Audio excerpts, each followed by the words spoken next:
all the more when we go to ballot later, just the same way that you vote, your signatures are secure and not revealed.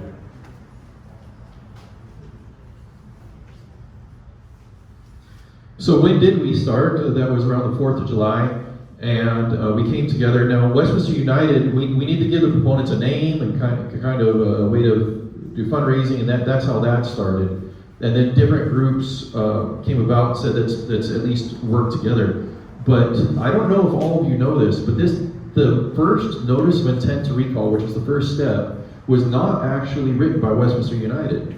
It was written by a handful of brave individuals from our Vietnamese community in Westminster. They wrote the first, and then they met many different people that had concerns that were going to City Council and said, would you join us? And from that, we eventually got a few more versions, and then Westminster United came about, and then the proponents used that, delivered that. So there have been some emails that we received from our website saying that we are racist, and I want to assure you that is not the case. Actually, if anything, just the opposite. It started from our Vietnamese community, and as you see from the demographics, that's not the case. And personally, representing myself only, not Westminster United, when I spoke at the podium, I said, if all of our replacement candidates are Vietnamese American, I'm okay with that, because this has nothing to do with race. It has to do with servant leadership, critical thinking, and representing everyone.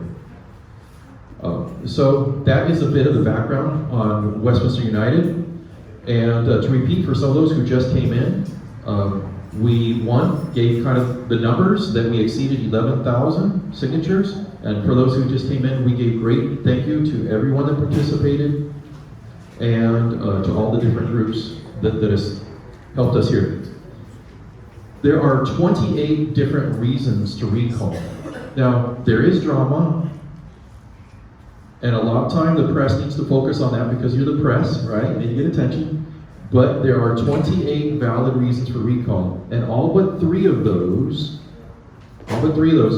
you can find the evidence of by just going to the city website, because we have minutes, we have agendas, we have videos of every meeting, and all but three of those were recorded there. The other three came from statements that they have made in other media sources.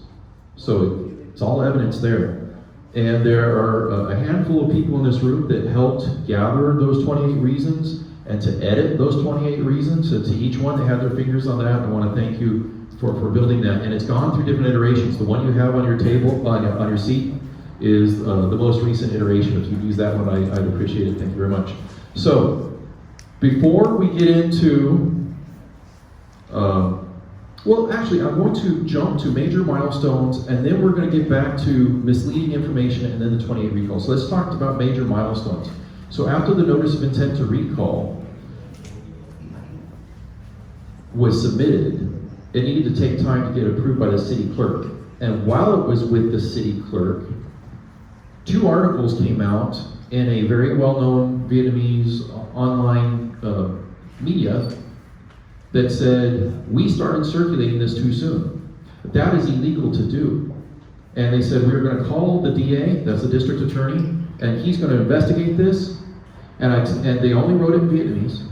And in Vietnamese, they were telling their readers that if you see anybody from this group, Westminster United, coming to collect signatures, to take our ID, to take our license number, I don't know whether that meant driver or license or license plate, I don't know, and to report it. That never happened. The DA never called us. I doubt it was even submitted to the DA because it's never been true. That petition was always with the city clerk. It never started early.